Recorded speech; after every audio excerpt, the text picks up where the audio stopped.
Prevención de blanqueo de capitales, tan importante para nuestros despachos como para algunos de nuestros clientes.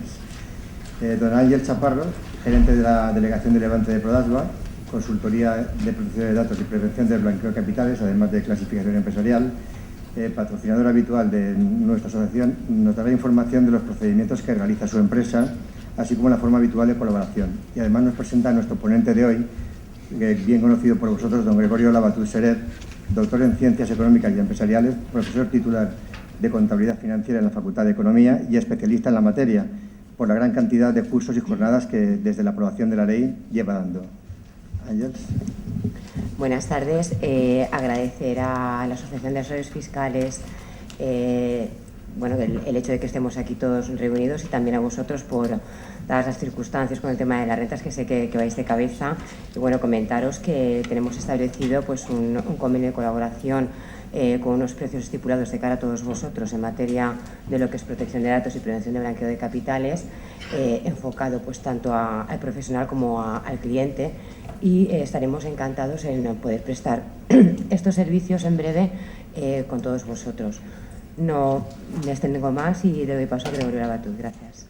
Si queréis intervenir durante la exposición de don Gregorio, no tiene ningún inconveniente en ir contestando a vuestras preguntas y así se hace más dinámica la jornada, ¿de acuerdo?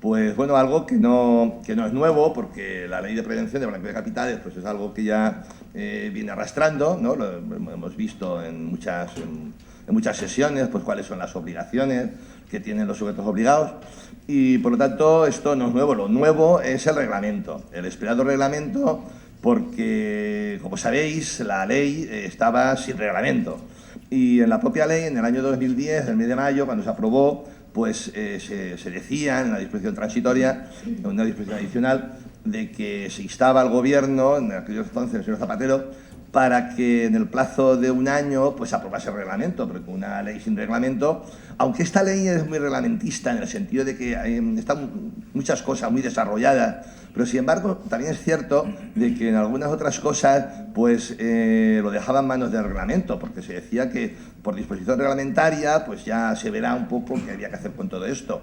Por lo tanto, el reglamento pues era esperado el reglamento, y por fin pues nos llegó hace pues prácticamente un mes, el 6 de mayo, estamos a 5 de junio, pues bueno, pues prácticamente un mes, y bueno, con una tardanza de más de 4 años, Por tanto, con respecto a lo que el compromiso que se asumía de que en plazo de un año pues estaría ya el reglamento a nuestra disposición, no ha sido así, no se ha cumplido. Y yo me atrevería a decir que incluso este reglamento se ha aprobado de una forma precipitada. ¿Precipitada por qué? Porque vamos a ver en algunas fases del mismo se vuelve a repetir otra vez en muchos artículos todo lo que ya sabíamos, todo lo que se dice en la ley. Por lo tanto, un reglamento, volver otra vez a repetir lo que se dice en la ley, pues yo creo que esto pues no pues está en demasía, con lo cual a la gente un poco pues igual le puede confundir. Y luego en otras cuestiones pues hay cosas contradictorias y hay cosas que tampoco pues se sabe muy bien exactamente qué es lo que quiere decir, porque tampoco da alternativas en algunas dudas que se surge de allí. Yo pues tuve el honor de estar hace poco tiempo, la semana pasada, en una mesa redonda del Foro de Economistas en Madrid con el nuevo director del SEPLAC, con Juan Ramón Vega, yo me acuerdo de anterior, como ahora se han cambiado, con Juan Manuel Vega. Con Juan Manuel Vega. Y entonces, claro, allí pues en ese foro pues estaba yo con él en la mesa y se les pusieron muchas de las cuestiones que vamos a sacar aquí. Y entonces pues el señor Vega pues bueno, pues fue tirando un poco pues balones fuera, ¿no? Tampoco se concluyó muchas cosas, otras sí, y estas son las que un poco les voy a traer yo aquí, lo que parece ser que está un poco más claro, ¿no? Pero habían otras cuestiones en las cuales, pues bueno, pues decir, bueno, es que claro, es que esto son muchas obligaciones, y es cierto. Pues tenemos la obligación de protección de datos, la obligación de riesgos laborales, la obligación de blanqueo de capitales, las obligaciones que tenemos que, bueno, el tema, o sea, pues telemático con la administración pública de que nos ha pasado a los asesores fiscales muchas de las cuestiones que tenían que hacer ellos. Y entonces, bueno, pues tenemos que en tiempo y forma, con 2 o 3 días de adelanto sobre la fecha que sea prevista, el haber introducido todos los datos de nuestros clientes y todos los modelos, o sea, ¿y qué responsabilidad hay ante esto? Bueno, pues también es importante ver hasta qué punto la administración nos puede hacer por ser responsable, pero eso es otro tema, de los datos que introducimos de nuestros clientes. Bueno, muchas responsabilidades con poco sueldo y por tanto yo pues comprendo, ¿no?, que entonces, bueno, pues nos descargan más, porque en este tema de blanqueo de capitales pues también se puede decir, bueno, ¿y yo por qué tengo que hacer de policía? Oye, pues para esto está la policía que le pago, ¿no? Pues entonces la policía que se encargue, ¿no?, de investigar y de averiguar aquí qué es lo que está sucediendo. Pues bien, pues parece ser que el enfoque que se le quiere dar a esto pues es otro y es un enfoque un poco de sentido de la solidaridad o sentido de la responsabilidad con respecto a la ciudadanía, con respecto a todos nosotros.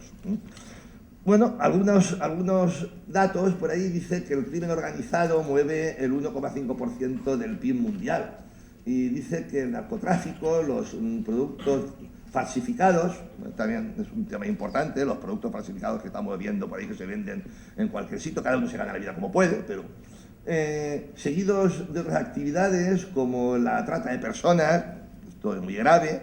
Hace poco estábamos viendo en Nigeria un problema con 200 niñas que se habían llevado por ahí, que estaban por ahí perdidas.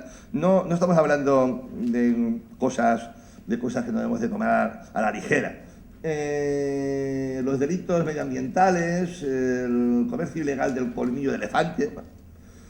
Bueno, vamos a ver, hay toda una serie de actividades ilegales, ilícitas, que parece que están haciendo, que mueven mucho dinero, el 1,5% del PIB mundial. Eso equivale alrededor, dice la noticia, de 870.000 millones de dólares, 6 veces más de lo que se gasta el mundo en ayuda al desarrollo. O sea, 6 veces más de lo que estamos colaborando todo el mundo desarrollado con respecto al tercer mundo. O sea, bueno, ¿qué sucede con todo esto? Pues me comentaba un policía, un inspector de la UDEF, que los delincuentes, estamos hablando de delincuentes con mucho dinero, pues lo que intentan es introducir todos estos fondos que se obtienen de forma ilícita en el sistema financiero. ¿Y por qué? Pues lo intentan introducir porque si no se logra introducir dentro del sistema, pues entonces no les sirve de nada. Había quien se encendía los puros con billetes de 100 euros. ¿Por qué? Porque es que si tú no puedes, si puedes tener mucho dinero, pero tú con ese dinero no puedes hacer nada, ni puedes comprar nada, ni puedes meterlo en el banco, ni puedes sacarlo, ni puedes comprar obras de arte, ni puedes comprar joyas, ni puedes hacer nada, pues entonces ¿para qué te sirve el dinero? ¿Ya?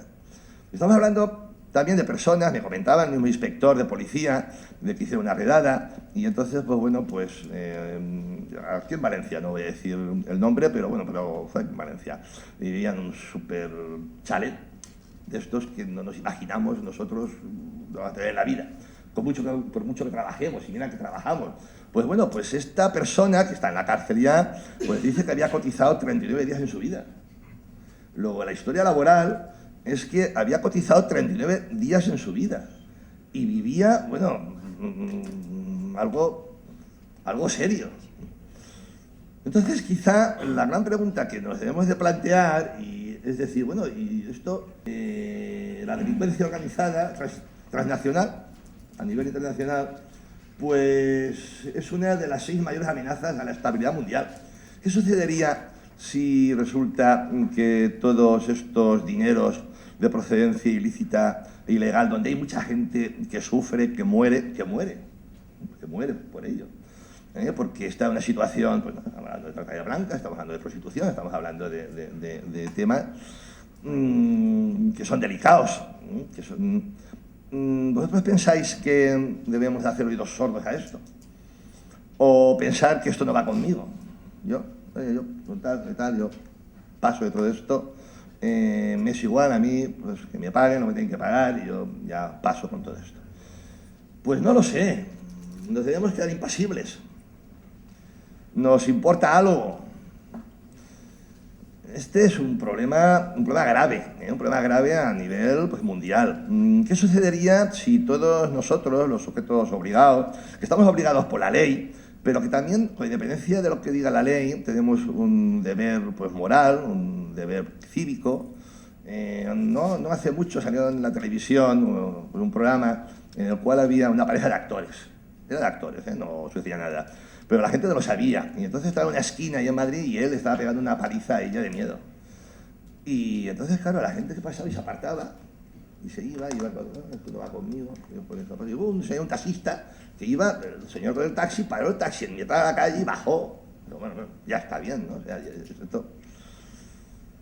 Entonces este enfoque es el que parece ser que las instituciones, el SEPLAC, en independencia de que detrás de todo esto hay sanciones, que las hay porque la propia ley lo dice y porque el Código Penal está tipificado, el Código Penal, pues el cambiar un poco el enfoque de cumplimiento, es decir, mira, oye, ¿qué es el enfoque de cumplimiento? Es decir, pues mira, yo voy a cumplir formalmente para evitar sanciones y paso de todo. Voy a cubrirme un poco las espaldas y no me comprometo en absoluto y luego, bueno, si hay un señor por aquí que me trae un dinero, que tal y cual, y yo puedo estar, pero tomo las medidas formales que me dicen sin preocuparme más. Entonces parece ser que todo esto las instituciones dicen que no sirve para nada. Si no nos comprometemos, y claro, es un compromiso de todos, efectivamente, de todos los que somos buenas personas, porque claro, los que son malas personas que están al otro lado, pues entonces les importa un comino todo esto que estamos hablando, ¿no? Igual que, bueno, que el que pues trafica con drogas, a mí que me importa, yo, igual. Y después de todo esto hay cosas muy importantes, hay gente que está, o sea, se muere en las calles por la droga, ¿no? Y yo, bueno, voy a lo mío, que aquí la sociedad está muy mal, es cierto, y cada uno debemos ir a lo nuestro de forma individual y ya está. Bueno, pues es un enfoque, oye, bien, pues vale, pues cada uno, bueno, entonces tienes que cumplir la ley, ¿no? Lo mínimo que te digan, tal y cual, ya paso de todo y no me comprometo. Luego puede existir otro enfoque, que es un enfoque de responsabilidad, como se dice ahí. Es decir, bueno, vamos a ver, oiga, mi despacho no colabora con delincuentes. Pues no. ¿Y por qué no? Pues porque yo no soy un delincuente. Y entonces, si está claro que yo a lo mejor, si colaboro con un delincuente, me voy a beneficiar de algo, él se beneficia de mucho más.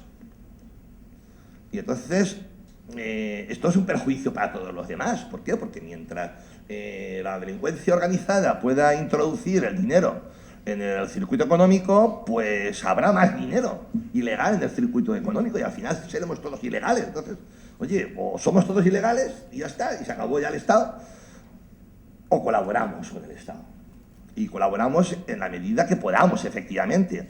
Tampoco parece ser que se nos quiere pedir más de lo lógico, normal y racional. Entonces dice que esto sí que sirve. O sea, es decir, una lucha activa contra la delincuencia. ¿Y esto yo cómo lo voy a hacer en mi despacho? Pues mira, en función del riesgo, que entonces hay algo importante aquí, que entonces hay un giro, dice, no, oiga, yo voy a tomar las medidas adecuadas, útiles, en función del riesgo que tiene mi despacho de que mis clientes pueda haber algún delincuente. Entonces yo lo primero que debo de hacer es conocer cuáles son mis clientes. Debo de saber yo con quién estoy pues trabajando, y eso lo sabemos. ¿Quién lo sabemos? Pues en el propio despacho se sabe, o sea, que decir, el propio interesado sabe cuáles son sus clientes, lo sabemos.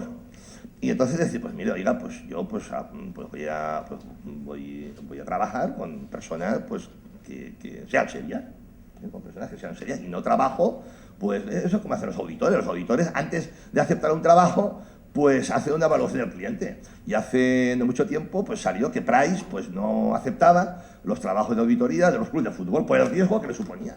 Porque resulta que ahora la cosa...